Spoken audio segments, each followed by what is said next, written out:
So I think the stack with Middleton is basically you don't want to have it's more about who I'm not stacking. So playing Middleton and Giannis and Holiday all together, I don't think makes a ton of sense.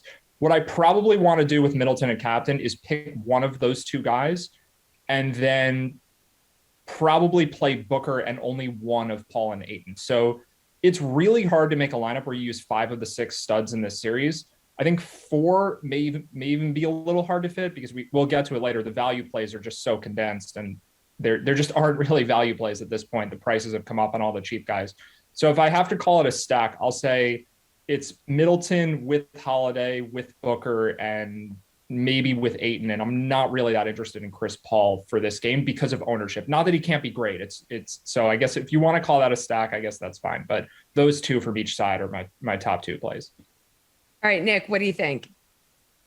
Yeah, I agree in terms of, there's not a ton when you start to dig deep in terms of like the true values. There's some role players who are priced in like the 4,000 or 5,000 range, but there's not a lot. There's really nobody that you like that you can just plug in for like $1,500. So it's really tough to get four elite players in your lineup tonight. It comes down to Jrue Holiday for me. Are we going to get the Jrue Holiday who went 4 of 20 from the field in game 4 of this final series, or are we going to get the Jrue Holiday who played really well in game 5 against the Atlanta Hawks, put the Bucks up 3-2 in that series?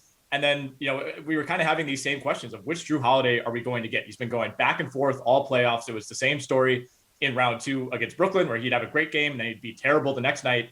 That was really the only time that he had 2 awesome games back to back in games 5 and 6 against Atlanta. The question for me is, can he repeat that? Because, I feel like in talking to people, there's a lot of belief that Jrue Holiday can't possibly play as well as he did in game 5. And I think that's going to be reflected in these contests on DraftKings. I think there might be some people who are fading Jrue Holiday who watched that game 5 and said, there's no way he's going to hit those mid-range shots. There's no way he's going to be as effective as he was.